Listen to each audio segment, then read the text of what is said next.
Welcome to another My Outlander Purgatory recap. This week, we continue our Season 7 coverage with a recap of Episode 704, A Most Uncomfortable Woman. Ready?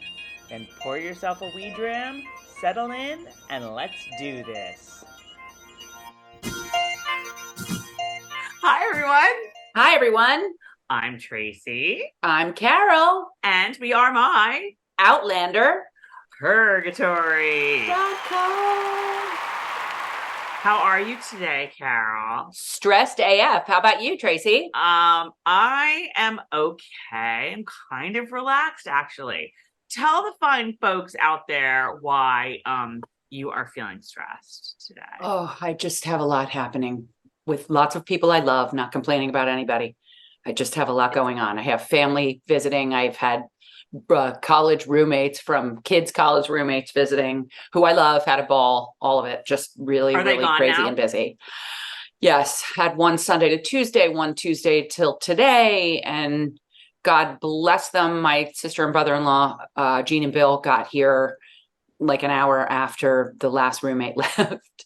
So they're getting stressed me because, guys, why? Also, because I'm worried about getting our Outlander video done. Okay. So to relieve Tracey, stress, how about you? How are you feeling? I'm all right. We just had 4th of July weekend. It's very fun. We didn't really do too much, but and had sort of crappy weather, but just kind of relaxed. And we had like a 4-day weekend, and that was fantastic. So that means a 3-day work week. Yay. So yeah, I'm all good. I'm all good, But speaking of stress relief, Carol, you know what I'm going to ask you. What am I drinking?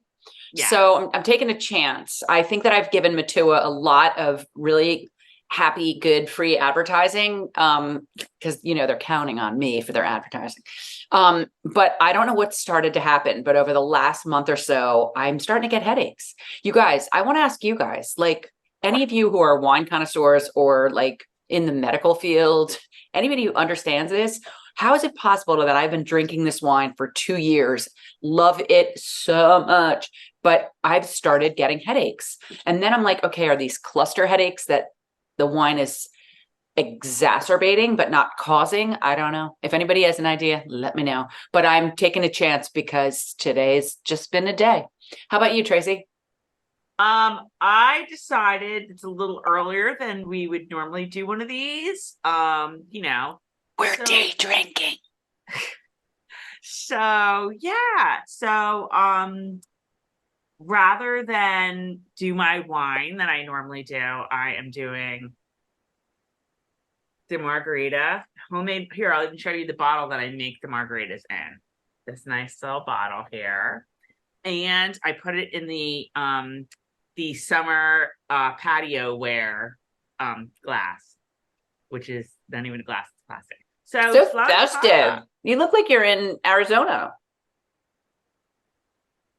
Well, guess what? I feel like I'm in Arizona because there's 150 million effing degrees on the East Coast today. I don't know about you, but it's not that hot here. It's humid. It's not the heat, it's the humidity. You know who says stuff like that? People who have central air. You know who could have central air, but she refuses, even though her poor husband wants it for 20 years. So okay, like if you guys want, maybe we'll make a Patreon so that everyone can donate to my central air fund. Maybe I should have a GoFundMe. It's really expensive. So I do have a little window unit that's just fine. And you know what else I have? Why, I have my nice, cool MOP. Love merch. It. Love. Very cute. It's super cute. It's super comfortable for these hot days of summer. Love it. Tracey, that looks so cute. I don't think I've seen that. I think I showed this at some point. Because this is, well, no, I have other MOP merch, but this is available right now in the MOP store, you guys. It's outlanderpurgatory.com, and you can just like poke around in there. It's like pretty obvious where to get it. Also, don't forget to subscribe to our YouTube channel. You guys are doing your homework. You are doing so good. You are hitting that subscribe button. The numbers are going up, up, up, up, up. And we're very proud of you. You know, your two moms are very proud of you. And also, you guys are doing an amazing job at commenting, keeping it real, keeping it nice, keeping it kind, and keeping it interesting and fun. Again, another great week of comments from everybody on the YouTube, on the website, not so much on Twitter. The other thing is, do you guys, who here has joined, oh my God, I don't even remember what it's called. Thread. Who here has joined Thread, and who here thinks we should? Jury's out a little bit. Zuckerberg. Jury's a little out on what because one reason is that I just don't know that we can take one more. Oh, for God's sake, get rid of them. Good Lord. For God's sake, too much. Oh, Lord, the social media. And the gathering. I mean, I'm trying with the TikToks, but like I had, it was 4th of July weekend. 4th of July weekend. I had no time for TikTok, whatever. I just have to say that it's really hard, you guys, for any of you who have tried it, whatever, given up on it. It's just hard to walk around. I'm not a big selfie person. It's kind of hard to walk around with your own camera in your face all the time. I see like my daughter and her friends. I mean, they run outside. It's just not me. Like I'm the one running to get out of the picture, not into it. So it's kind of hard. And I also just wanted to make mention, because you just mentioned it a second ago, myoutlanderpurgatory.myspreadshop.com. That is where it is the MOP shop, and that is where it is. And it's a lot of fun. And you can find a direct link to it too. We have a link tree that's on Instagram and TikTok, and I'll put it on a bunch of other places too. And you can find all the links there as well. Cool. But like, no lie, you guys, the shirt is super comfortable, super lightweight. When it's hot out, it's really great. It's very cute. It has that like sort of narrow cut that makes your arms look really cut, even when they're not. And like lots of fun designs and stuff like that. So it's like, go there, hit it up, and treat yourself. You're gonna treat yourself. Carol, are we ready to start this kick-ass episode of Outlander? Oh my God, let's go. Yeah, it was one for the books, I think. All right, let's go. It is 7:04. A most uncomfortable woman. And a most uncomfortable episode. How many women do you think they're talking about in terms of being uncomfortable? What woman are they referring to? Bree.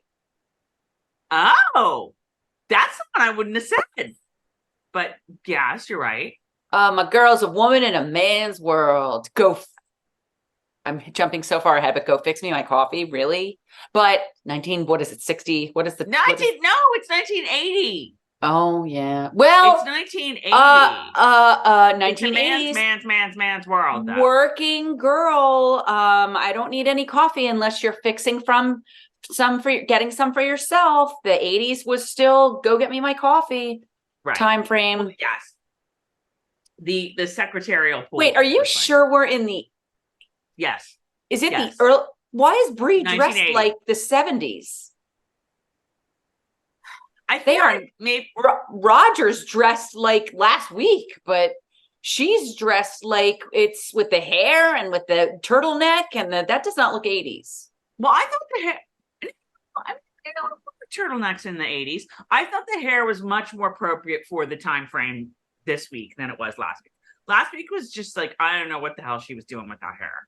But this week, like, I used to wear my hair like that. I didn't have bangs. It's not the hair as much as the type of hairdo is more 70s, and the outfit for sure. I mean, people have worn turtlenecks for decades, but that turtleneck and those, whatever the pants are, I don't know. I just did not get 80s at all out of it, which is now I'm looking back and I'm going, yeah, it's supposed to be the 80s. What's happening here? Anyway, continue. Well, it's 19 AD, which is really like sort of like the end of 70s, one could argue, Okay. So it's like kind of straddling two worlds.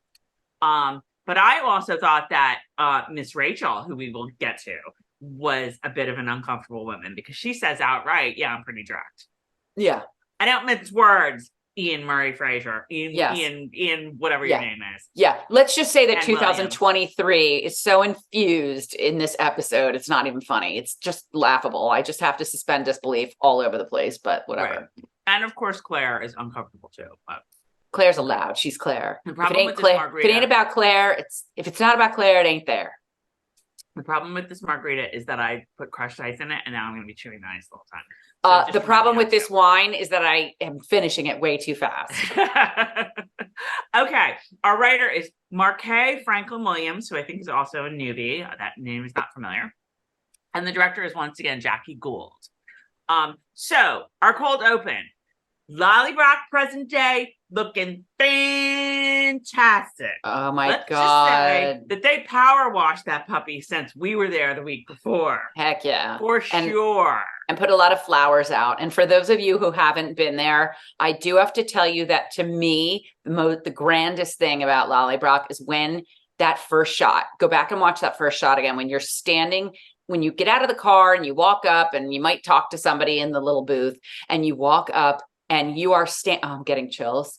You're standing there and seeing up the lane and just, it's so like understated, but beautifully majestic. Right. And it is that shot is exactly what Lallybroch is. So if you haven't been there and you want the feeling, go back and watch the very first shot because it's so true. Yep. And the thing is too, it hits you smack in the face. It's not like, oh, look, I can see a little thing through the trees over here or whatever. Right. You're like meandering around, If you've ever been to Mount Rushmore, it's the same way. Like, boom, there it is. You get to a certain point in the path and it hits you smack in the face. All of Lallybroch. There is no preview. There is only real. And it's fantastic. There is no live. There's only Memorex. Now there's only Memorex. Okay, so it just looks great. But now there's this trailer out front. And it's like kind of a tiny house, sort of. I mean, have they been living in that trailer for 2 years? Is that what they said? They said that, yeah. They're living in the trailer with the 2 kids.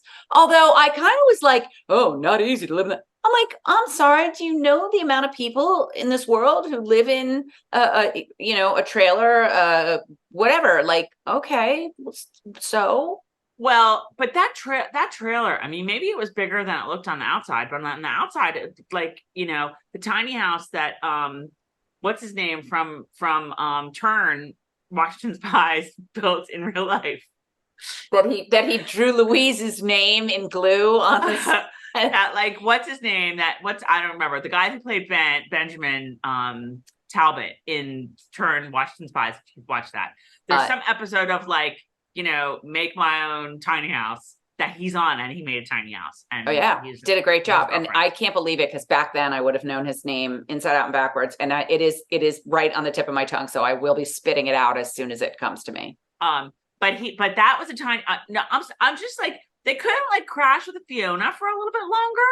Like, I mean, Roger gave her the manse, right? Or like sold it for $1 or something. Like, I think we're like, I think for Roger, we're being like, okay, Fiona, so, you have little kids, but like, doesn't the manse have like 17 bedrooms? Like, come on. I'm sorry, but that is something I have to say too. So as soon as you get inside, I have a comment. Anywho, okay, yeah, I thought that was a little bizarre, but okay. You were trying to save money, whatever. So the contractor has some good news and some bad news. The contractor's like, well, the roof is like, looks okay. But the bedroom, they're going to need some more work. And here's an entirely new estimate. I mean, first of all, anybody who's ever done an add-on, a renovation, whatever, you're expecting, you never go into it saying, oh, this is going to be what we're going to pay. You always know you're going to pay more. But I mean, just to be like, here's a new estimate. I thought that was a little rude. But also, I'm sorry, they're outside. Again, I've been to Mid-Hope Castle twice. So I have had that yearning to go in. Last week when he was pulling away the board, vandalizing, basically, I was thinking, damn it, we should have done that, because I don't even know if there were boards on it, but who isn't dying to go in that building? But so okay, they're going into a different building wherever they're filming because this isn't happening in here. But they go inside and I'm like, I'm sorry, is this the cathedral of like what? That house is nowhere near that big. You see it from the outside and then it's like some type of Disney movie where like it's giant on the inside and there's lots of little stuff happening. Well, did they like not put the walls up yet? I got the impression that the downstairs was more or less done. But then that room, and he's talking about the bedrooms, and I'm like, are they up on the second floor now? But then they showed the slash where Bree's like, no, we're keeping that because it's like from the 45. I'm like, oh, it's downstairs in the parlor. I'm so confused. Yeah, and half the house doesn't even like have an upstairs, I don't think. I just, again, with the suspending disbelief, I just laughed when I saw the inside. The inside looks like the manse. I'm like, what? I loved and would have done it myself that they wanted to keep the portion of the wall that's like, you know, peeled off or crumbling because of the 45, that there's like it's a sword slash. It's sword slash, like, right. Awesome. I would have done the same thing. I would have been like, touch that and we're going to have a problem. Yeah. Oh yeah. And you remember, I feel like we see it in the show when it happens. Yeah, no, I totally remember that. Can we stop I don't have to stop, but I forgot to do something that we normally do with each new season and each new book, which is that we are, as we mentioned last week, we are done with this puppy. And then instead, look how pretty. Look, it's so pretty. Look at how pretty and so green. I love this green color, by the way. I like have clothes in this color, but mostly, and like bags and stuff. Really Tracey, cool. Do you remember our first video was when that came out and we were just like going on and on about how gorgeous it was? Well, when the paperback came out, yes, because I think the regular book was out. That was the last book we read. But I also have to thank Diana Gabaldon for writing this baby, and this is volume 2, The Outlandish Companion, because I just say that I spent a lot of time today leafing through that at first, but then I was like, oh, duh, the Outlandish Companion. Let me just look at that. For like, did this really happen in the books? Did that really happen in the books? Well, I know. Confused. This was the most confusing. Yes, I know. But I spent a lot of time, and so I think I can clear some things up because I spent a lot of time. All right, good. I want you to clear up for me why Bree isn't doing half of these renos herself, because it's Bree. And I'm like, is it because they didn't have like really Home Depot and Lowe's back then, or what? Because Bree should be able to whip all of this together herself in seconds. I mean, I will say, in Bree's defense, that is kind of true. Like, I think like Home Depot and Lowe's are relatively more recent things. I mean, do you remember like when we would have stuff done in our house? Like, I remember when they built the deck, we had like a nice deck off our kitchen that got built. Probably not like, I don't know, like 4 years before this, maybe. Yeah. I don't know where they got their stuff. Like, no lumberyard somewhere. No, but Bree should be able to figure it out. If she can be doing stuff in the 18th century, she can figure it out. Well, excuse me, in the 20th. Not a contractor. Did she build? Tracy, Bree can do everything. She's a jack of all trades. That's true. Yeah, but the new estimate though, I did feel for them because like we've all been there. And like, I just got an estimate for getting the carpet out, like taken off of my main stairs. Yeah. My house, I too live in an old house. My house is 1893, so not as old as Bree's. But, oh my God, I almost fell over. And the worst part is that I had original estimates done like 4 years ago for the same work. But then, shit happens, the pandemic happens, whatever, it never got done. So we got more estimates now, like twice as much. Oh, dear God, I know. Because all the materials have gone up so much. And Roger, I feel for you. That said, they're all like, yeah, we can't do this because we're broke. And I'm like, hi, whatever happened to, okay. I mean, maybe Frank and Claire just didn't make a whole lot of money, like, over the course of their careers. Because Bree should have all that money at this point. I don't know. I'm going to guess it's like tied up and she can't get to it maybe without Claire. But I think when Claire left, she would have set it all up so that she could get to it. Right. Yeah. Bree would be able to get to all of it. Maybe But they've gone through all of that on the reno. It is an old castle. I mean, right. It could be. they're It hard could to be. heat. But that's a lot of money. That's a lot of money. All right. So A our lot Easter of egg money. is somebody, and it's clearly Bree, like pulling a tarp off of what is a desk. And we don't know where it came from. We don't know who used it, but well, we maybe know a little bit more than maybe someone who hasn't read the books. But I think that there will be something significant about that desk, but it's just because they made it the Easter egg, and we do see it later on. So that's yes, fun. Yes. I got very excited when I saw the desk, and that's all I'll say for those of you who watch the show and don't know what's happening. But I got very excited, and then I started giggling listening to Sinead, because I was cracking up at Tracey, always saying like, what the heck? It's the weirdness at the end after she sings. And I had to write it down because it's the fact that she's whispering and singing. So it's like either whisper the whole thing or sing it. She says, sing me. No, me is me. Me, a song of a lass that is gone. Say, could that lass be I? Like, that is why it's God bless her and God bless Bear and God bless everyone involved in the music. I don't hate it. I like the creep factor of it, but I do wish it was almost, and we're being picky. I know, I'm sorry. Sinead, Bear, the rest of you. I'm sorry. I apologize. But bottom line, I think I would rather the whole thing just be whispered. You know what I mean? Yeah. I mean, I wasn't going to say anything. It's, I'm sort of like, it is what it is. It works, to me, it works much better when you have a creepy Easter egg, like with a lot of, because it's very foreboding. Yeah. And this is like, if the desk was going to was dangerous and was going to harm someone, it would be good, but it's all good. Whatever. Okay. Ready to move on? We have Jemmie and Claire and Ian, and they have set up camp in the forest, and they have got a nice lean-to going. And Jemmie and Claire have some super cute banter back and forth about the old crone. Because, Jemmie's all like, where's the cheese, woman? And Claire's like, oh, what do you want? And Jemmie's like, an apple. And then she gives him the cheese anyway. So it was super cute. Hey man, it's Jemmie and it's cheese. You got to watch it. He'll need even more of the parrot to be able to go to the bathroom. So they just have some cute banter, whatever. Then Ian is all like, Archbug, is it ye? Be gone, I say. I will not. And Ian and Jemmie or Claire and Jemmie are just like, it was a little bizarre to have him have this big freak out, with them there. I don't know. It was a little bizarre, but in any case, he's clearly disturbed by the Archbug stuff. And he's clearly disturbed not so much for himself as much as for Jemmie and Claire. And you just want to say to Ian, Jemmie's just a big boy.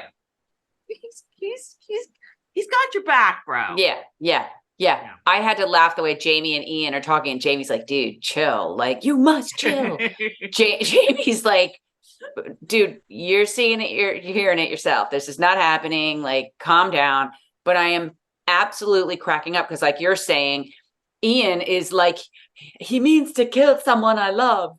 And all I can think is a Saturday Night Live skit or Airplane, because the two of them are right here, but behind them, way back there, you can see Claire just doing her thing. And all I can think of is how funny it would be, Vicky in Airplane, the way she's all this stuff is going on in the background, or Saturday Night Live, people would be in the back trying to kill Claire. Archbug shows up and has Claire like this. Yeah, while they're busy arguing about it. No one's trying to kill Claire. Yes, they're trying to kill Claire. But no, Claire's fine. No, she's not. And she's back there.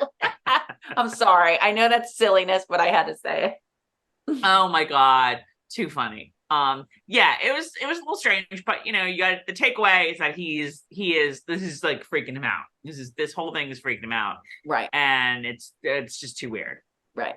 Okay. So then we head to William.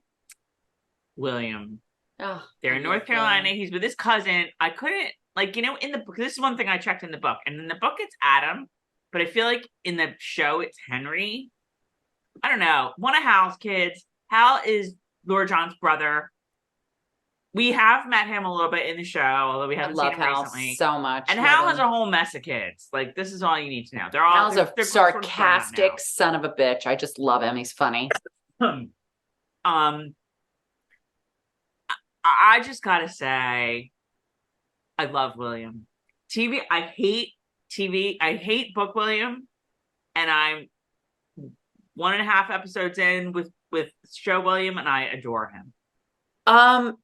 I am almost the opposite, where I loved Book William probably a tiny bit more, but at the same time, I still like him. The actor's great. I like him on the show, and then I'm nitpicking going, do I see a glint of red in the sun on that hair? Like, that hair should be dark. There should be no red in that hair, which I won't go into detail, but I just love William. I do. I'm sorry, William. I love William in the way that I loved JFK Jr. He was born into this nonsense. He didn't ask for any of this, and he's done the best he can with it. And of course, he's a little bit snobby. He's raised by, Lord John's family. And even though Lord John's adorable and whatever, they're still kind of like hoity-toity. I mean, but that's why I think I like the TV show William much more, is that aspect of it, him being just like a, kind of a douche a lot of the time. Right. Has been dialed way back in the show, and I mean, clearly that's why that scene, the very first scene with him and the cousin, and then God help her, this poor woman who gets like set afire because she's got the pop. This is like, I mean, I thought she was gonna like burst into a Cosette song from Les Miserables or something like that. It was horrific. It was really, really horrific. I wished he would, if you're gonna do something, do something. Either don't or do, but you waited too long. No, I mean, that was I thought they set that up really well, where he was ready to go out there, and it's the cousin that's like, no, do not do this. You can't. There's nothing you can do. But he did. He did. I mean, when it was kind of too late to do anything. My God, it was awful. It was awful. I don't even want to talk about it. It freaked me out really, really bad. Yeah, it was, I'm trying to think what else here. Oh, well, I did thought it was funny that he rips the like Declaration of Independence off the post. And I was like, it got me thinking, like, okay, they obviously wrote the Declaration of Independence and signed it, and there were a bunch of copies, but like, did they Xerox it? Like, was it in every town in the 13 colonies? Like, how did they get, like, somebody had to handwrite that, right? Or did they print it? Did they like... They didn't have TikTok. They had plenty of time to sit there and write the whole thing out 4 million times. Well, no, I think it was printed with a printing press, but somebody must have like set that type or something like that. I don't know. It just, of course, because this is stuff I think about. So yeah, sorry, hold on. Okay. So this scene, clearly, this scene is in the book. I meant to like really remember like how it fits in with everything. I think it happens when they're in New York.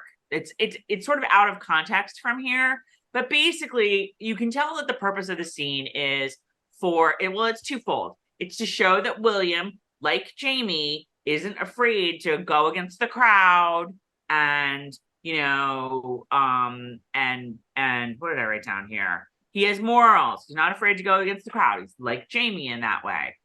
And then the other reason they needed it was he had to do something to earn himself favor with Captain Richardson and get sent to like be the messenger boy and end up going, like being able to go to New York, like his, he wanted a posting.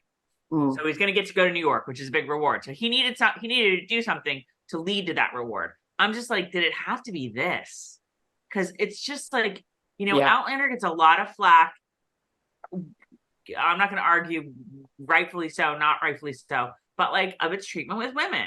And like, do we really need like William to like get all rewarded by kind of, sort of, but not really, like saving a woman who was once again, beat up by a dude. Outlander gets a lot of flack by its treatment of women. Please explain that. Oh, yeah. I mean, like the whole, Claire getting beaten and Claire getting raped. And what does Diana refer to that as? Diana refers to that as like currentism or something. I just said, I'm not gonna go there one way or the other. I'm just stating a fact. But why are we changing history? If you want to watch it, not you, if people want to watch something where women are treated differently, then watch something from last year. I mean, this is the 18th century, for God's sake. But I'm just saying, guess what? That's not the impetus from the books. That's not what causes William to get this posted in the books. Right. It's way more contrived. But that incident is like kind of just it just happens. Right. Like, it tells you something about William's character. But it's not like the next day he's like, oh yeah, I heard that you were like a real hero there, so here's this great posting. No, it's just it's a sort of a sobering moment that does hit home about, just how vile a lot of these actions could be. I just didn't love it as okay, great, William, here you go. You got your little reward now for kind of, sort of, not really, but kind of saving this woman. For waiting about a good 5 to 10 seconds too late and not getting in there before she died. And Williams, reward comes at the expense, and quite violently so, of this woman. And it just wasn't necessary to me. Right. It wasn't necessary at all. But that said, I love him so much. He's so Jemmie in the good ways and the bad ways. He's so Jemmie to me. So Jemmie in the good ways, not that he's not in the bad ways, but he's such a product of his environment. It's such the nature versus nurture. It's nature and nurture. It's yes. And I'm sorry, you can feel however you want about Willie, but I don't want to say I get a lot of flack, but a lot of people will say, oh, I know Carol likes Willie. I have always loved Willie because Willie Willie is a product of his environment. This is how he was raised. Sometimes I think last night he even said something, and I'll mention it later when we get to it, that he knows sometimes. I think that this new world is really helping him learn about himself. And that being the Earl of Ellesmere might not be the most important thing in the world. Right. Maybe that's the thing. Maybe in the books, for whatever reason, I only tend to see the nurture side, the kind of, which is the snootiness and the growing up the son of the ninth Earl of Ellesmere. And the show version is giving me as much of the nature, i.e. the Jemmie side, as it is the Lord John side. And it's a little more balanced to me. And you just made me realize that perhaps, I could be making this up in my head, but perhaps they didn't want him to be exactly like Jemmie. They wanted to show that human conflict of, oh shit, I'm going to be in a lot of trouble if I dive in there, but I kind of have to and struggle.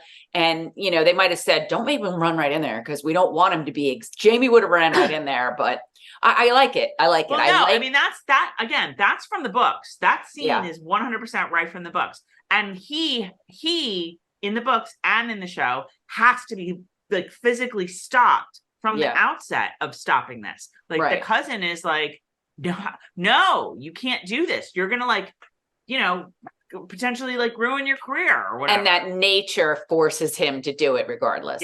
Yes. So interesting. But I really love him. I see a future. I see a future with me and William and his awesome teeth, because that's the other thing. My God, that Charles Vandervoort, I respect a good mouth of teeth because I tend to I'm very vain about my own teeth. I don't have any cavities and I'm really old. So there you go. But he's got some awesome teeth. I know. I've got $1 million mouth over here. So okay, let's go back to Roger at Lallybroch, and he's writing a book. It's Time Travel for Dummies. A book. And he's just kind of he's sitting at Jemmie's desk. He's writing Time Travel for Dummies. He's like, oh, let's see, we go, whatever. And he's sitting there like with his, little like ball, like his little ball is like his little nervous thing now, the little Jemmie, the little musket ball, and it starts all falling apart in his hands. Yeah. And he's like, oh, right.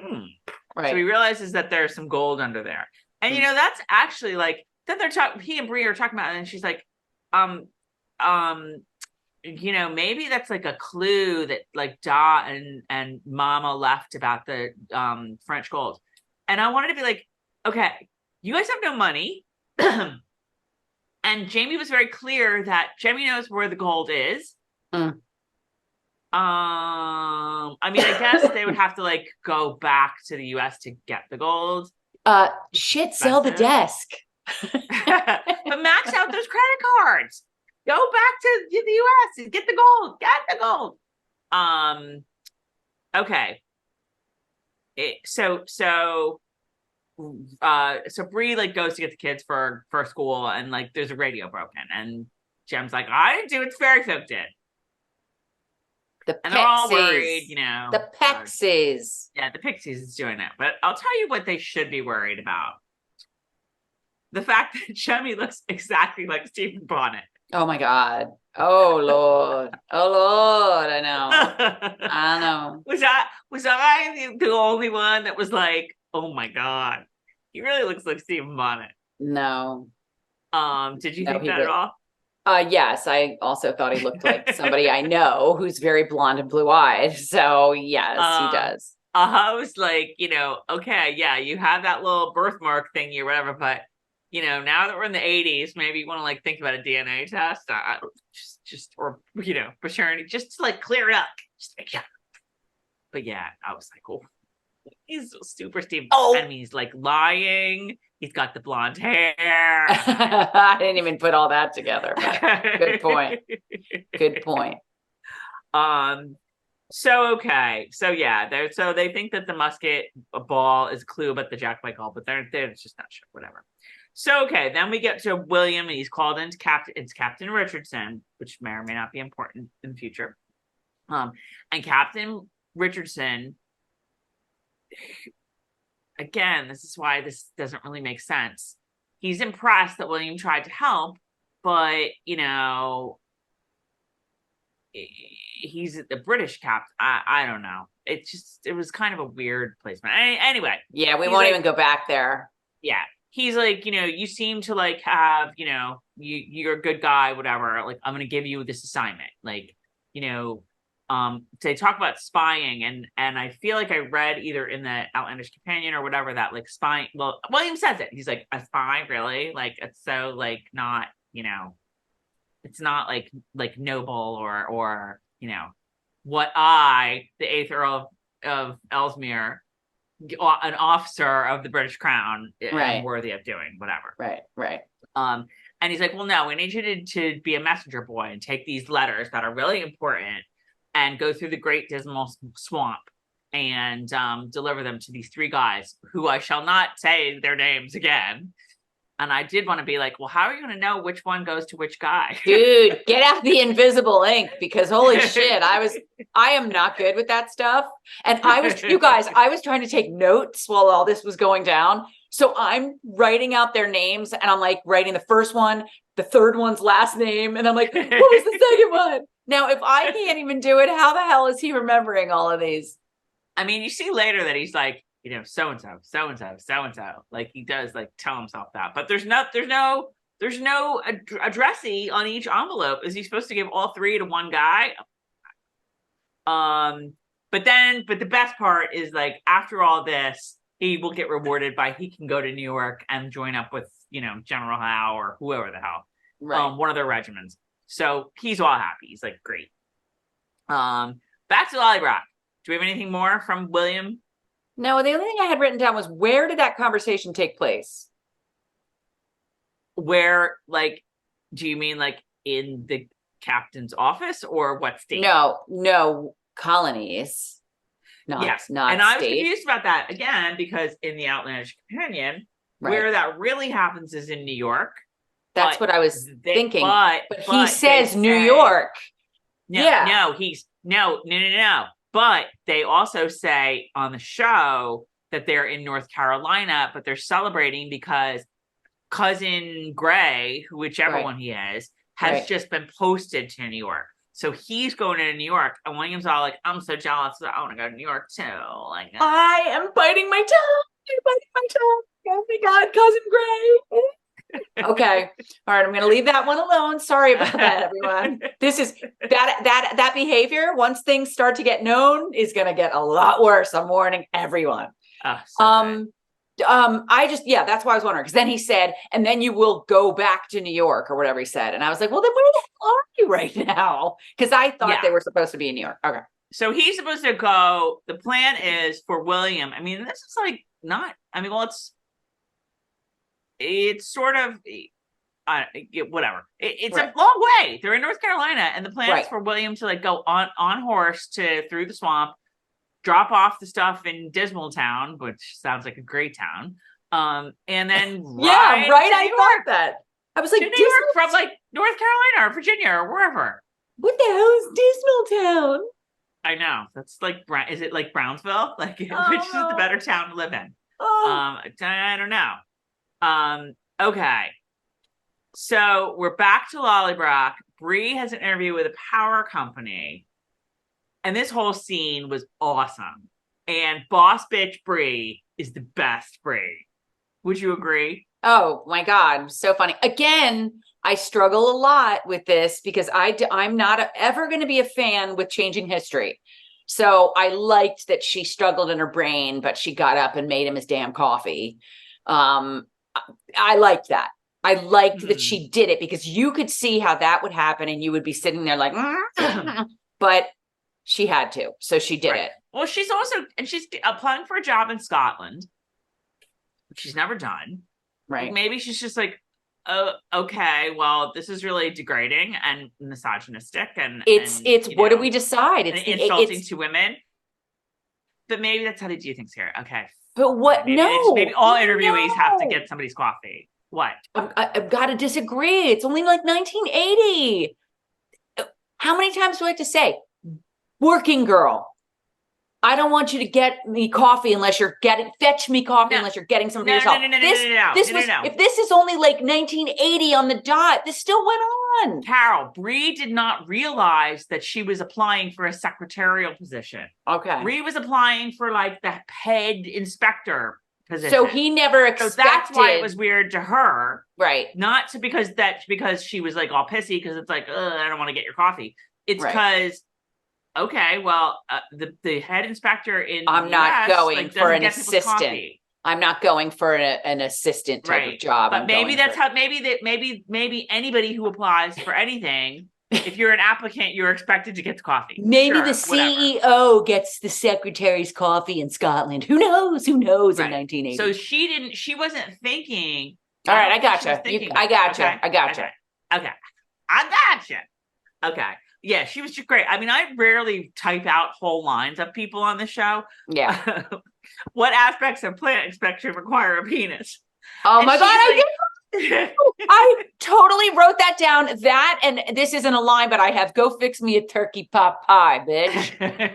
And then next I have what aspects of plant inspection require a penis? And I'm the same way. I rarely write down the actual line, but that was a friggin' hilarious line. And then so you hire the type of men who assaulted women.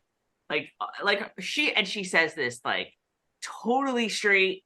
Oh, it's the whole scene from top to bottom was just great. And she will be ever known as Boss Bitch Bree. Yeah. Like 100%. Right. So good.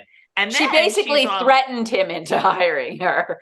Basically. Well, she was basically like, yeah, I noticed all this stuff wrong with your dam. And if you hire me, I'll tell you how to fix it. But otherwise, whatever. And if you don't, then tough. Right. Yeah, that was a great scene. So, okay. So we're back to William riding this way and that way. And that way. And this way and that way. And he's like practicing his little names. It's very cute, whatever. Then he's riding this way and that way some more. Well, it's always a snake. Those Fraser men, whether he knows it or not, he does not know he's a Fraser man, but like snakes always get them in that. Why did it have to be snakes? And that's what happens here. He comes upon a snake, spooks the horse, boom, there he goes. This could be, do you think this was the grossest episode of Outlander we've ever seen? But there had been one more squishy noise. One more squishy noise. Everything was as he's pulling out, as they're, I was like, no more squishy noises. This is it. I don't know who does the sound for Outlander, but whoever you are, this is your Emmy episode.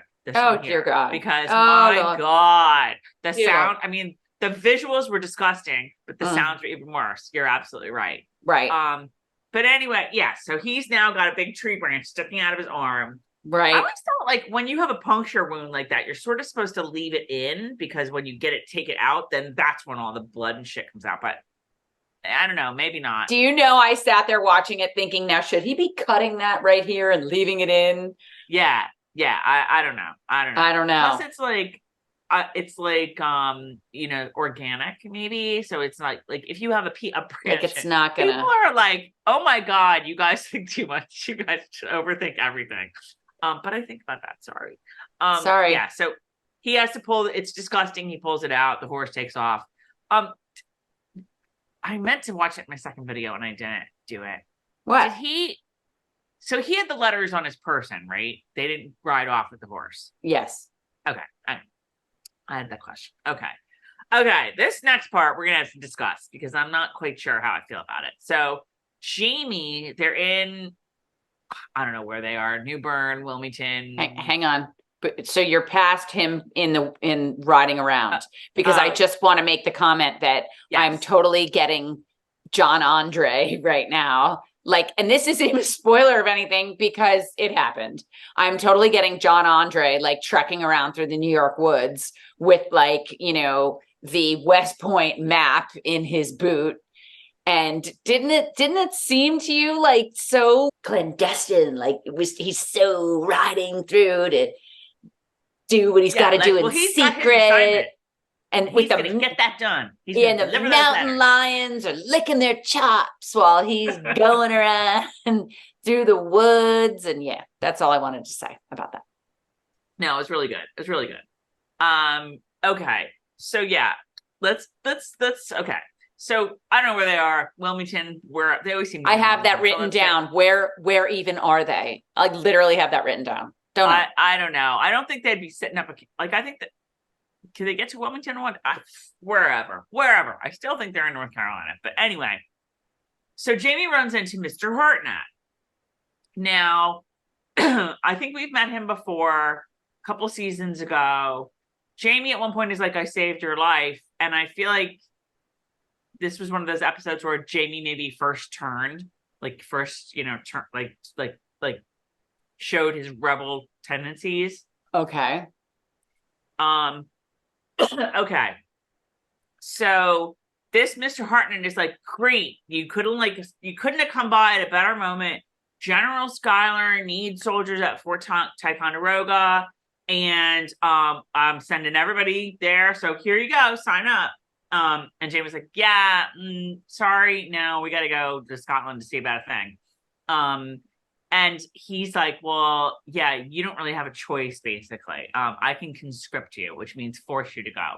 Or you can send someone to go in your place, up to you.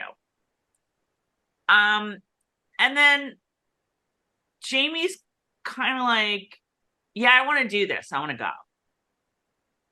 Now, people who have not read the books. And this is where I really needed the Outlander's companion, because I did not remember a damn thing about how we get here from this. But suffice to say that this is not how it happens in the books. That in the books, I mean, I don't really want to spoil but it's just different. Sorry, I don't know what's. I have a lime slice on me or something. Okay. You want a spoiler alert? No, it's no. In the books, so much shit goes down before this. And what ends up happening is they find a ship, they get on the ship, off they go to Scotland, and their ship gets boarded. I mean, I might not be getting the details of this right. but their ship gets boarded by like a British ship or something with a general on it or a colonel captain or whatever. And Jemmie and Ian are they're going to be pulled off that ship. Basically they're forced. They're like, yeah, we're pulling you off this ship because we need guys. And they're like, hell no. And they're like, yeah, you don't have a choice. Like, we're doing it. And basically, why not stick with that? There's like another ship gets involved, and they have Jemmie and Claire and Ian, I think, take over the British ship, and they have this big chase, and there's all this like 3 ships going at it, whatever. And they finally end up in New York on the first ship. But it's more or less that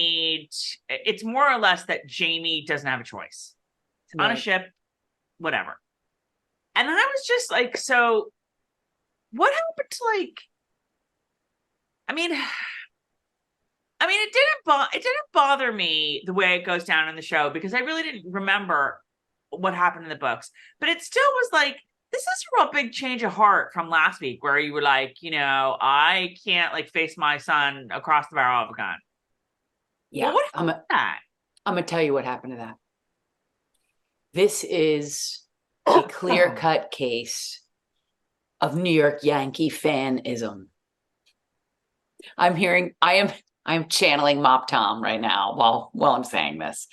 He thinks / knows they're going to win. Oh, I'm sorry, you guys, there's a fruit fly in here. And he's like, yeah, I'm going to back this team. I know how this ends. I'm going to jump on board. And he's saying, for Bree and the Bairns. And I'm like, Bree and the Bairns are where they are doing their thing. What do you mean you're doing this for them? And then he says he can't ask anyone to fight in his place. That made sense to me. That sounds like Jemmie. Like, they want me, and if I don't do it, someone else is going to have to do it instead of me, and I can't let that happen. That I could understand. You know what I mean? But I did think it's funny that he's all, Claire's like, I don't remember what she said, but, being on the right side. I think I wrote that down. Yeah, if that isn't an idea, I don't know what is, or a noble idea. Yeah, yeah. But she's like, basically like, we know how this ends, whatever. And I'm thinking that he's like, okay, great. So I'm going to be on the winning side. Yay. Like I said, the New York Yankee, Tom always said it was a lot easier to be a New York Yankee fan than a New York Met fan. So long story short, the more I'm thinking about this and him fighting and backing them, but then I'm thinking about last week and Bree and Roger being like, we can change history. So now I'm sitting here like, oh my God, it might change. Like, don't fight just because you think you're going to win. Like, what if you don't? I feel like they've learned from Culloden that you can't change big things. Right. Like, you can change little things. Right. But it's more, okay, I see your point, and I'm gonna raise you. Are Jemmie's like horses and all and all their shit being guarded by like has Jemmie been taken into custody, or is all his shit being guarded by somebody? No. No. Does any of that matter? Here's how it would go down in the real world of James Alexander Malcolm Mackenzie Fraser. Be like, sure, General Schuyler or Mr. Scott or Mr. Hartnett or whoever the hell you are. Glad to do it. Great. Claire, pack up the stuff. We're getting out at nightfall. And are you telling me that Jemmie and Ian and Claire can't get themselves the hell out of Dodge when no one's looking and be on their way? And granted, yes, I get that. Trust me, I've thought of all of these angles. This is like the port city where they need to get in the books. They get a ship from here. This is a port city. So, what's going to happen? What port would they go to next? But they're not going to just sit around and be like, okay, yeah, I guess we'll go in the army. Cause after all, like Bree, it just made, like, the more I thought about it, the more it made absolutely no sense that Jemmie would go from being like, I really need to get Ian back to his mother, but I don't want to see my son at the other end of barrel. I can't do that. Nothing's changed. Willie's still going to be on the other side of that barrel. Right. They didn't even mention it. They didn't even go there. I'm like, how do you just pretend that never happened? Is it because I don't know when each chunk was filmed? I know everybody keeps talking about how they closed out season 6. I'm sorry. Season 6, book 6, and that some of this stuff should have or was going to be at some point at the end of last season, but for whatever reason, I don't know if they changed it or what. So I'm like, do we just forget that, like, he said he didn't want to ever have to fight against Willie? Like, I don't, they just ignored it. That's a good point, because this would have been the last episode of season 6. Right. And that's how we would end it, that he's going to war. I just, you got to do better. Like, I get that you are Starz and you don't want to do that big on the water battle. It's too much money. You have better things to spend your money on. But you have to come up with something better that's going to drive Jemmie to make this decision, even though his son is on the other side of that barrel. You have to make it that important to him. Well, it just and I don't know what that is. I don't know what that is story-wise. I don't write for the show. Like, whatever. In the books, it happened because Jemmie didn't have a choice. He was like more or less forced to do it. Mm-hmm. This, in my opinion, is not Jemmie being forced by any means. No. Jemmie would be like, sure, I'll do it. And then Jemmie has escaped from far harder than this. Are you kidding me? Well, he had a change of heart and he wants to go fight. And I don't get it, other than the fact that he'd be on the winning side, but that doesn't mean he's going to live through it. I mean, and there's not even any discussion, really. There was barely any discussion between he and Claire of like, if you're Claire, aren't you like, dude, what? Right. Like yesterday we were like, no, I 100% agree. So I'm not, it just is, it's too, and it might be something, I think that there's going to be a lot of people that it didn't bother me. It was fine, Whatever. But when you're this invested in these characters that you're spending like hours and hours and hours talking about them and doing shit with them, like, you're pretty invested, and like it was like kind of weird, Right. I'm trying to read like it's just a really convenient mind change on Jemmie's part. That's what I wrote down. Like, right. I will say this: Ian Murray, John Bell. You looking at me, John Bell? I have to talk to you. That speech that he gives at the end of that, where he's talking about, Jemmie's like, well, you still should go to Scotland. And he's like, no, I'm not doing that.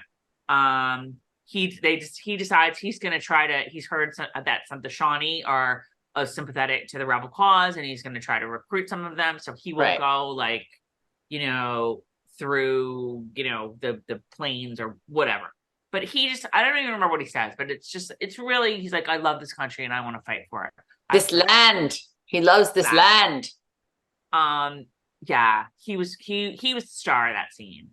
I don't know anything else about that. And he's going to ask the Shawnee, because I had to laugh. If you go up to the Delaware Water Gap, you're at the River Shawnee. Oh, there you go. So maybe he's heading up.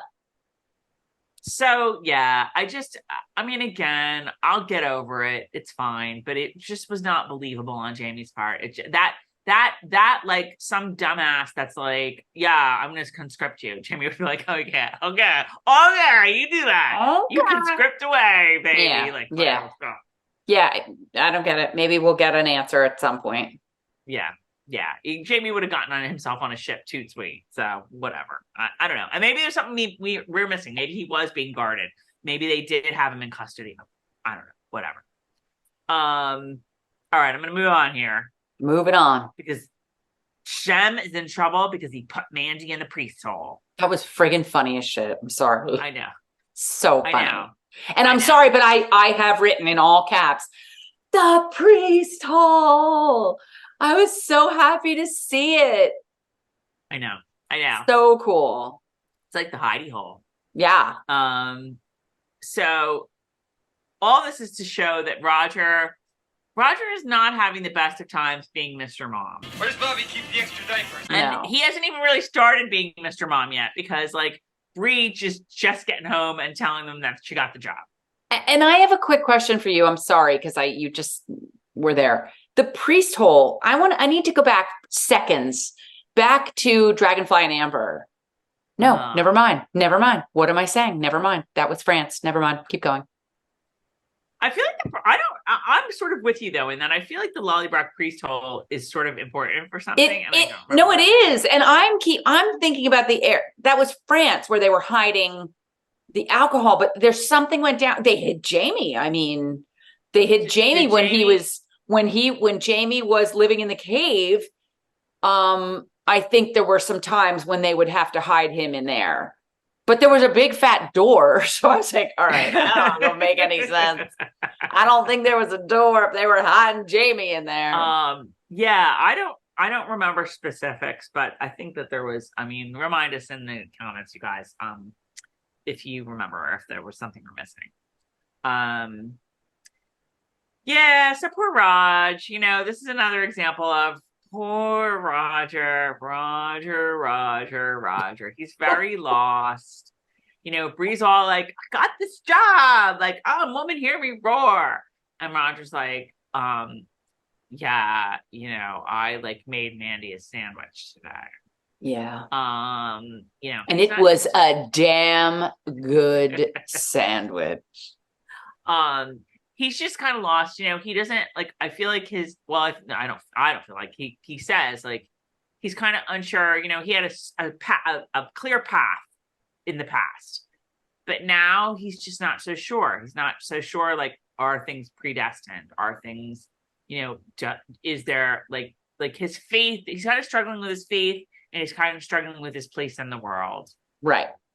And, you know, I feel like for most of this show, that's been the case with Roger. Right. And like last season or earlier this season, he was on a much clearer path, and now he's back to just like struggling, and you have to feel for him. Oh, it's and sad. Richard Rankin is so good. He's know. So good. He's better. He's different than my idea of Roger from the books, but he's better than as far as his acting is so fantastic. He makes you like feel it. You know, oh, he's so good. All right. So, and yeah, he wants to win. He wants to be the breadwinner. He promised Jemmie that he would take care of their girl. Right. And he's not doing it. But he is. He just doesn't know he is. Yes. There's emotional support. Thank you very much. Yes. He is Bree's emotional support animal.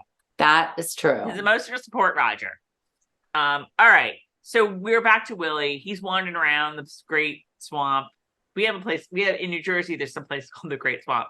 So I keep thinking it's the Great Swamp in New Jersey. But he's wandering around, he's talking to himself. Then he sees an Indian, and it's Ian. That was cool. That was cool. That was very cool. And Ian has learned a lot from his Auntie Claire, because he deals with that arm wound. So I mean, that's just disgusting. Like they pulled off the bandage, and it's just gross and gross and gross. So gross. And Ian's like, he's like picking out the splinters, all the noises. Oh Lord, he didn't even give him a warning. He was just like, he didn't even say this is gonna hurt. He just went, I know. We've got to get that out of there. And he starts and then he's like, I'm gonna pour this boiling water on, you know? Like, oh my God, I kept thinking of Jenny and Jemmie back in the day with his festering thigh wound. You know what the difference would be? Jenny would at least give Jemmie a big slug of something before she started doing it. Have it written down. Literally have it written down. Hang on. After the adorable pictures of Rollo. I literally, oh God, I can't wait to get to the next part. Come on, man. Like at least like give him a couple of I mean, I know you have to have something. I have to have something. I don't know where. Swallows, for crying out loud.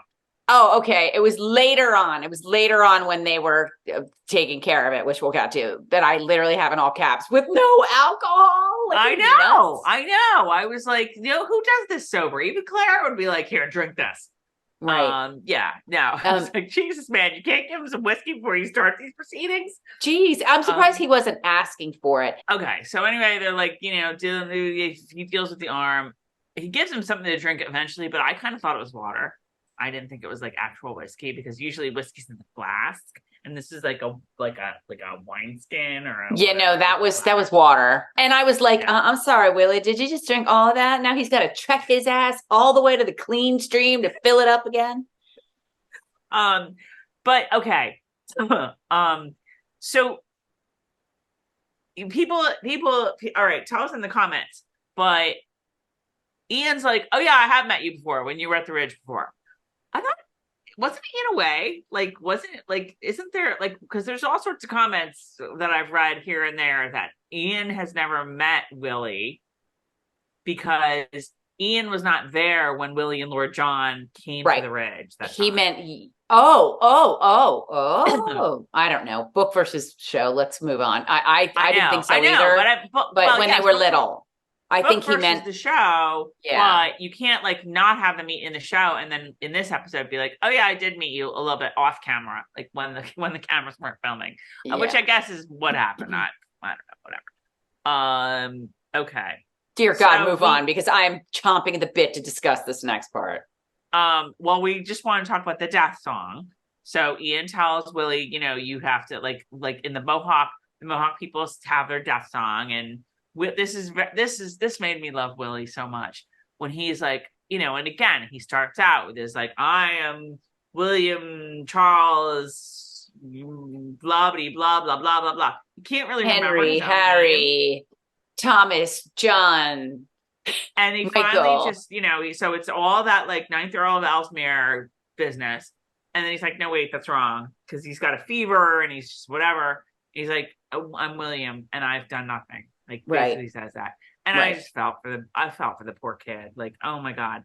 And he's so conflicted all the time. I love it. The anxiety. I understand. And he's somebody who's just full of anxiety. I get it. But then the only other thing I just like when Rollo comes over and like lays down and Ian's like, oh look here, he thinks he has family. Oh, that was so cute. I want that dog so much. It was cute, but I just like laughed at the family thing. I was like, good one, Ian, good one. But all right, are we ready to move on to the next part? Mother of God, let's go. So Claire's all, like, oh, here I am with my basket, like boom, bumps in. It's Tom Christie, who like was not surprised that he was going to be on this episode because he's in the starting credits, which I hate when they do it so much. But there you go. Tom Christie takes one look at her and lays one on her.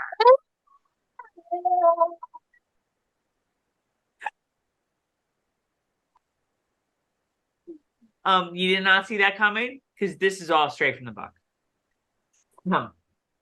See, this is what I said. Like, I love that my memory sucks because it's like I'm getting a whole new Outlander all over again. I know. No, I don't remember from the books, but I was like, oh Lord, that went on a little bit long. Like she didn't even, she was just like,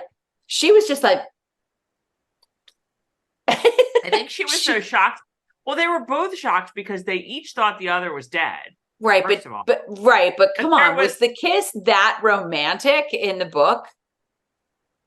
I don't really talk about it one way or the other. Like he did the head neck grab.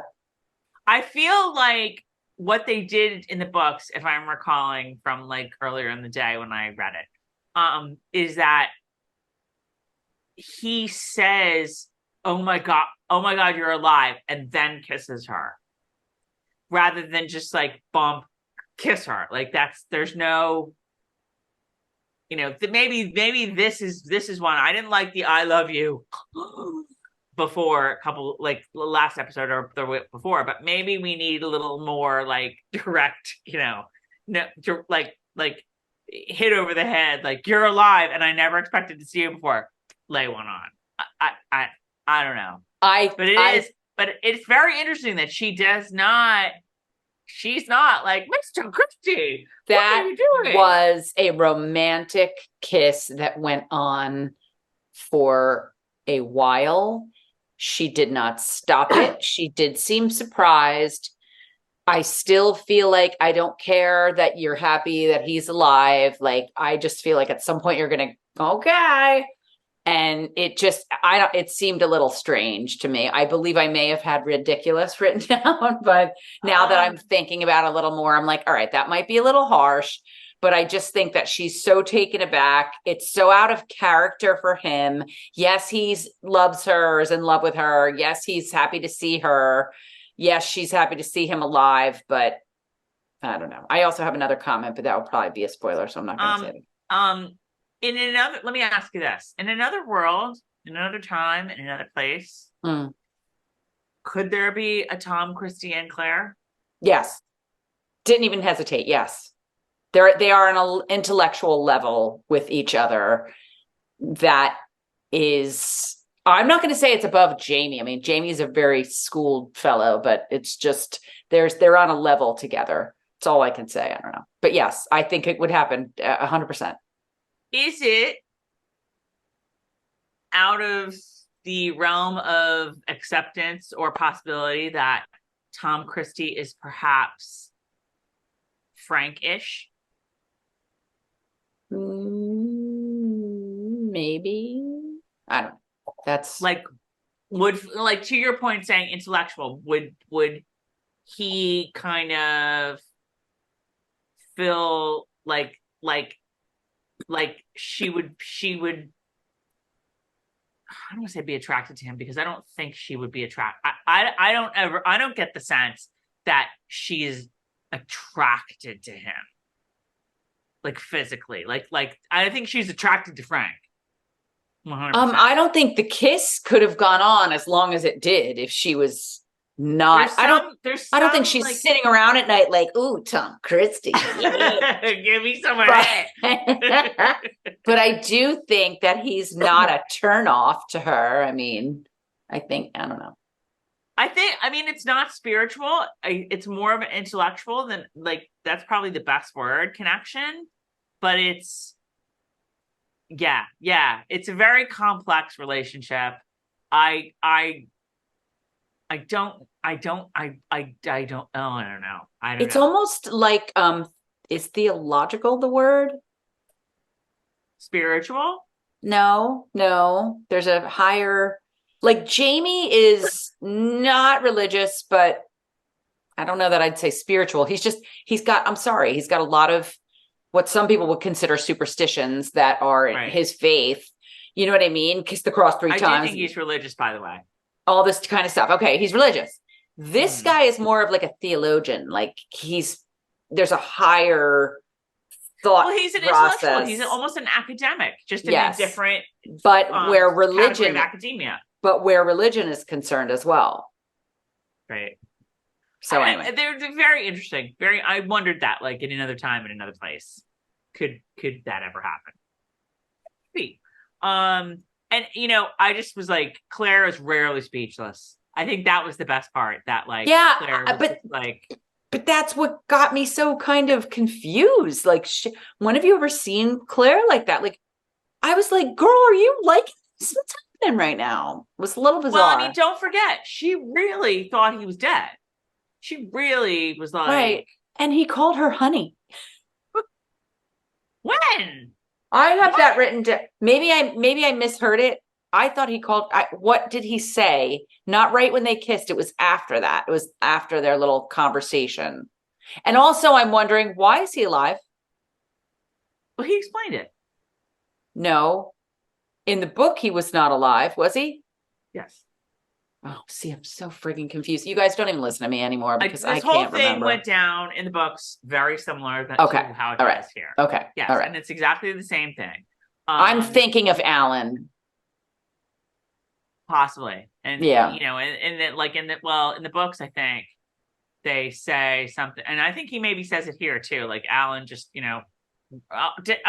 does Tom Christie not know Alan is dead? Does he say? Yes, he thinks he ran off. And thank you, because I wrote that down. And I'm sitting here like, isn't this interesting? Like, Claire's usually so, does everything by the book, and my girl's saying nothing about the fact that Ian shot a arrow through his heart and he's gone.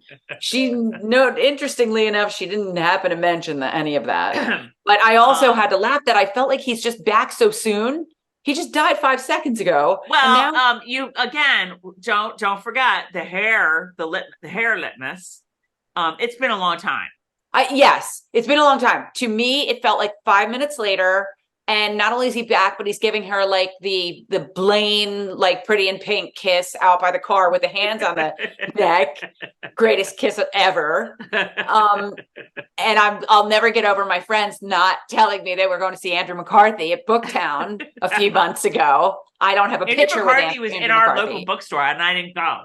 Okay, he was in Booktown in Manasquan, and a bunch of my friends went, and I didn't even know he was there. So I was pissed. I was like, I am more of an 80s fan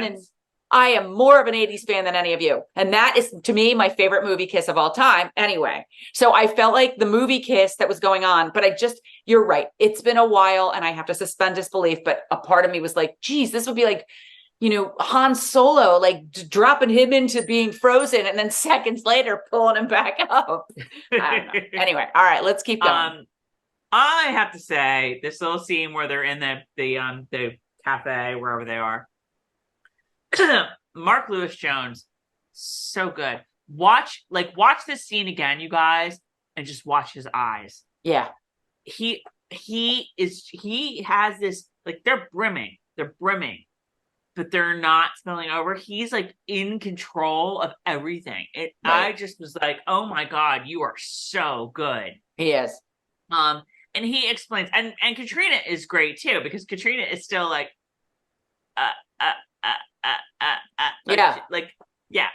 the scene was really good. And he explained, I won't get into the whole thing. He explains what happened, whatever. And he's the one who put the obituary in the paper. And it's another line I wrote down, as I could not leave flowers on your grave. I love Tom Christie. I'm sorry, I do. I think you have a little crush on Tom Christie.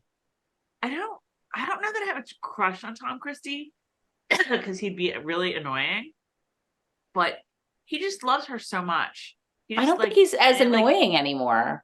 I think he was annoying in the beginning when, years ago, but now he's just sort of like, F it, I'm done. I'm just not doing this anymore. Say that, I don't want to belabor this, but say they were together, say they were together then in the past, Jemmie, something happens with him, she marries Tom Christie. Tom Christie wouldn't be able to stand her because she's too obstinate for him. Right. I really think that. I don't know. Right. But and his whole speech, there was nothing goofy. There was nothing goofy or stupid about this. It was all good. And then he just like, I shall have no peace while you live. Oh, I love that line. Love it. Love it. Love it. And I honestly don't remember if we ever see him again. Don't know. I don't know what happens to him. I don't know, whatever, but he walks out of her life and that's it. Mark Lewis Jones, again, we gave you a slow golf clap before, but you get another one because my God, that was so good. So good. All right. Are you ready to move on? Oh, dear God, yes. Because the next scene is really good. This is for everybody who has been yammering about like, oh, now that they never have sex anymore. We never see any like hot scenes, whatever. This is really friggin' hot, you guys. I loved it. I loved what they didn't show. I loved what they didn't show. I just loved it. They showed just enough. Right. Just enough. Right. Just enough. Except the banter. What, the banter about leg hair? What? You're bringing leg hair up now? What? All of it. All of it was so good. All of it was so good. Here's my one complaint. Why do they take the gray out of Claire's hair every time they're about to get busy? I have the exact opposite written down. Why is the woman gray and everyone else who's even older than her is not? Jemmie's not gray. I feel like Tom Christie's not even gray. Like she's the only one with the gray hair. But the thing is, first of all, people gray at different. I mean, some people are gray when they're 25. They gray at different times. But she's gray. She's gray the way I'm gray. Okay, she's gray like right here. Okay, I buy that. Okay, But the minute she's about, like, that's how you can tell they're really going to get busy. Like, that's how I knew they were going to get busy in this scene, because there was not a gray strand. Oh, I didn't even notice. And her hair was down to like here. Yeah. And it looked really good, but there was not a gray strand on her. And I'm like, can she not be gray to like actually, you know, get some of that? I don't know, whatever. But it was a fantastic scene. It was really good. The banter was so good. It was right from the books. Very hot, very hot. I don't know anything else that we should say about that. I don't think so. No. I don't think there's much to say. You leave just it alone. lay back and enjoy it. As leave it alone. Okay, we ready to meet the Denzels, you guys? Oh my God, love. I never pictured him like the way not I'm the Denzels. seeing him. Oh my God, I like read that wrong. That's his Hunters. name. It's the That's his Hunters. name, right? It's the Denzel Hunter. And I did you picture him that hot with the hip flowing locks in the book? I thought he was probably pretty hot in the book. I pictured him older. I did not not that older can't be hot. I pictured him just nothing like he is, and I was pleasantly surprised. Yeah, he's pretty hot. Like, I would say, Rachel is always like supposed to be really beautiful, whatever. So you got to figure her brother is going to be decent looking anyway. Thy is attractive. So we have our two new actors. We have Denzel, who's Joey Phillips, his doctor, and Rachel is Izzy Meckel Small. That's his sister. What do we think? We happy with them? Like them both. I thought they were great. I thought they were exactly. Rachel's like perfect. She's like super direct, like she says. They are very Quakery. And yeah, I'm very happy with both of them. So Ian, you know, I guess Ian's like talking to a neighbor, and like they're like, oh, you know, send him off to the Hunter's Way because like Denzel's a surgeon or whatever. So they get there, and Denzel's like, you know, Rachel, fetch me the saw.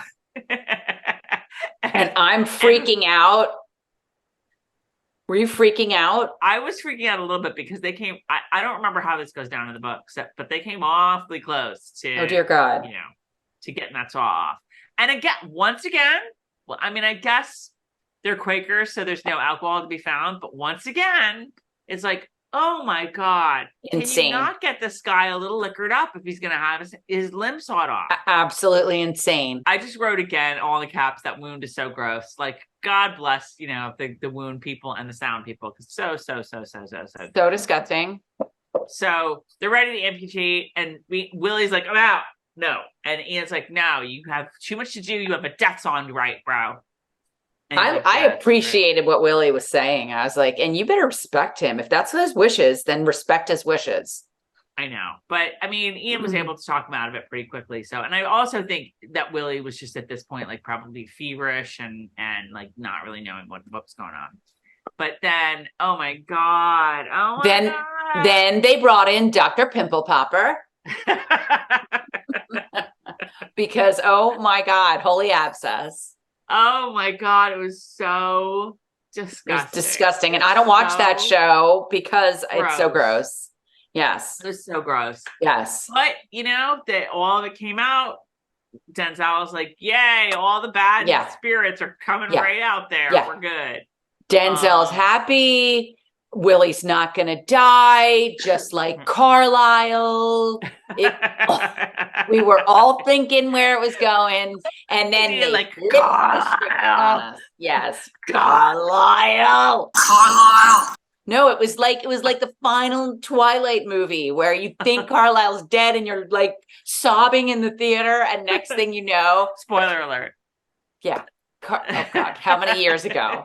The next thing you know, Carlisle is alive and well, just like Willie. It was gross. All right.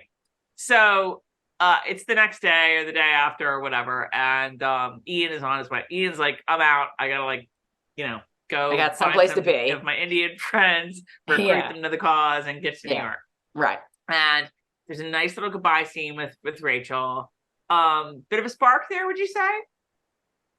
Bit of a spark there. And I was just thinking like about you, like maybe you shouldn't be saying Quakery. And I have written down, she's as Quakery as I expected. and that is zero, not laughing about Quakers, just laughing about our terminology. No. Well, maybe that's the right, I don't know. Maybe that's the right description. I noticed that she wasn't nearly, and this might have just been the script.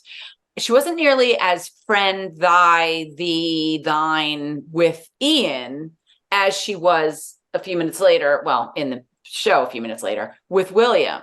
Once she was talking to William, she was very, well, thy, blah, blah, blah, thee, blah, blah, blah, then my brother, thy, blah, blah, blah. But with Ian, she just didn't, not that she was like, hey, man, what's going on? But she was kind of just a little bit less. I just formal. don't think that I think the scene was shorter, and I just don't think those words happened to be. Probably. But, and I don't know why I have this, but I have, it's interesting. And I don't know, Rachel seemed a little interested in Ian. Was it me, or did Rachel seem like she was like, oh, there was a connection, there was a spark. I thought she wanted herself an Ian sandwich, but I'm just there's a little spark. I thought it was interesting that like Ian was like, oh, here, take this rosary, and which I love because Ian knows who Willie is. Yes. He got the rosary from Jemmie. And, yes. And like, correct me if I'm wrong, I could totally be making this up. But didn't Jemmie, like, didn't they pray on that rosary when Willie was a little boy and he wanted to be a stinking pig bitch too? Like, I feel like that rosary has some with the Jemmie possibly. And Willie connection. Yeah, good point. Let us know in the comments if you guys remember, because I good point. Know. I could be. I mean, it should, because it would be really good, right? And then he's like, "Oh, and here's some money for a new horse." I'm like, when did Ian get Logan? I know. Like, and I was like, how cool was the friggin' 18th century that he just gives them like what looks like 2 quarters and a dime, and the man's going to buy himself a horse. Here, go get the horse in the vending machine. You know? Like, what's the car? What's the car company that you buy your car out of the vending machine? You know what I'm talking about? Go get CarMax a horse and a Diet Coke. Is it CarMax where you place your order and you literally go to the place and they bring it down for you in the vending machine? That's where he was getting Horse Max. He was, giving him money, giving her some money. Yeah, Horse Max. So, okay. So we go back, quick stop back to Lallybroch, and the biscuits and the crisps are missing. For the love of God, Jemmie. I thought it was a little funny that Bree was calling them biscuits and crisps instead of cookies and crackers. You know, she's full on Scott now, our Bree. Roger, where are the biscuits and crisps? Yeah. I'll be like, well, where are the cookies? Like, yeah, whatever. Where are the ruffles? Anyway, where are the ruffles? But anyway, Jemmie has taken those. Stephen Bonnet Jr. Jemmie has taken Little Steven will go on and play with Bruce Springsteen. Let's call him Little Steven. So anyway, where was I? Oh yeah. So Little Steven's like, yeah, no, I was totally lying about the radio. I broke it, whatever. But this is real. It's with the knuckle V. And I have written down now Jemmie's seeing stuff I can't even pronounce. It's not. It looks like knuckle V spelled out, but it's knuckle V or something. Whatever it's called. I didn't even look it up. Anyway, he's like, yeah, no, there's one because I met him. It's all good. Right. And Roger, then they're like, I love Bree was like, go play in the parlor. Go, go for a minute until we have this fight and then come back. Go play. Jemmie, play in the parlor. Go lock Mandy in the priest hole again. Go play in the priest hole. And then they have this little discussion, and it ends basically with like Roger being like sort of torn because it's 1980. He doesn't want Jemmie being all like living in the fairy world or whatever. Right. But at the same time, he's like, well, I still want him to like believe in stuff and, whatever. Yeah. It's all, whatever. So that's cute. Okay. So Rachel, is shaving William. She likes it because he has a red beard and she kind of likes it. So you think some sparks are flying with Rachel and William? I mean, a little bit on his part. I think she's like, damn, I don't even get one guy around here usually, and I've had two in the last, holy moly. Yeah. Yeah. Oh, that's pretty funny. I do like Rachel. She's very droll, super droll. She's very direct, like she says. But anyway, they're gonna be leaving soon because Denny got put out of meeting because he's siding with the rebels. Okay. And all he did was say like he was siding with them, and they were like, "Get out! We know you have a gun in your pocket." So this was sort of interesting. This sort of interesting. No, the only thing I noticed is that so Denzel got put out of meeting. They're going north, and because Denzel can be a surgeon in the Continental Army, the rebels, right? And he found this out from Samuel Cartwright, who is one of the guys that William is supposed to give these letters to from the English guy. What if it's the wrong Samuel Cartwright?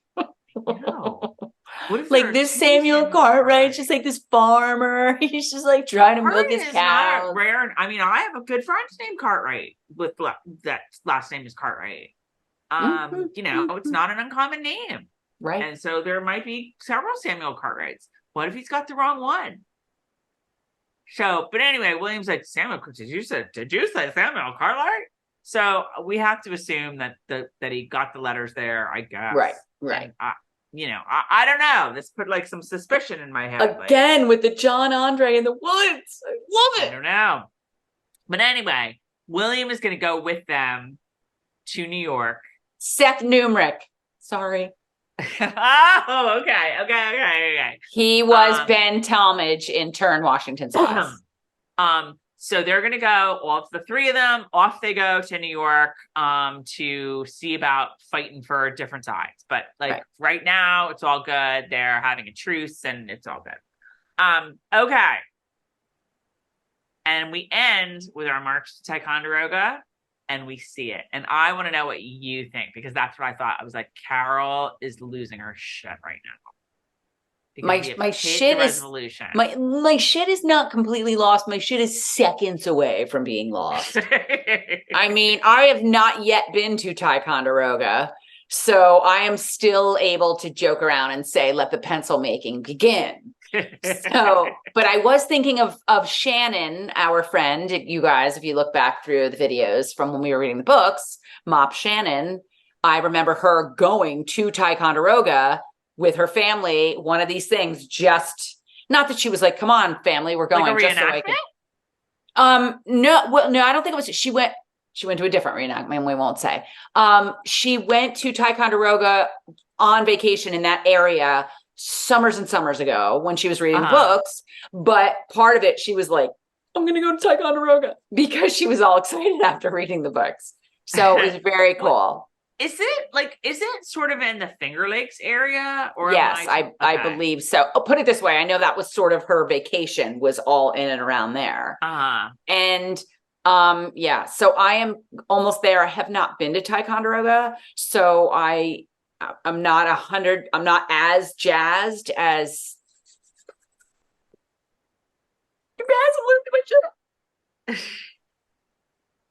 I just thought that I thought it was very interesting to see what the camp really looked like, because you think of these camps as like, massive things. And it's just like boop, boop, boop, 3 tents and a couple of like lean-tos.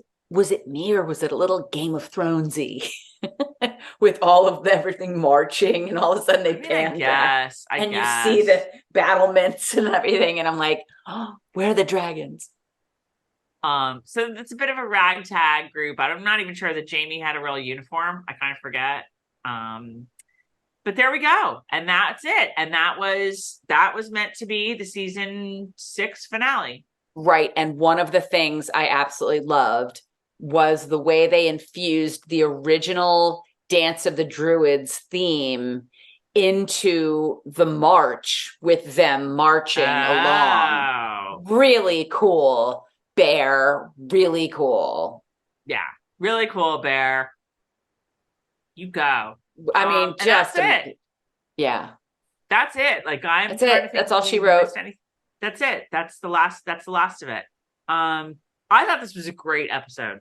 I did. I enjoyed it a lot. I enjoyed it a lot. And forgive me, everybody, for doing this and doing this. I'm always reading all of my notes and trying to interject at the right time. I don't think I have a soul, because I feel like this one was just, to me, I liked this better than last week, where we were just like talking about like how people's feelings and, you know, their relationships, and this was like still relationships, but it was interesting because it was like, it moved the plot along. We got to meet 2 new characters. We got to get to know another new character. Things are opening up some, you know, we're seeing things not only from Jemmie and Claire's eyes now, but I mean, quite a bit of this episode happened without Jemmie and Claire even being there. Right. You know? Right. I also wonder, so now we have 2 very different storylines with Jemmie and Claire in the past, Bree and Roger in the future. The future.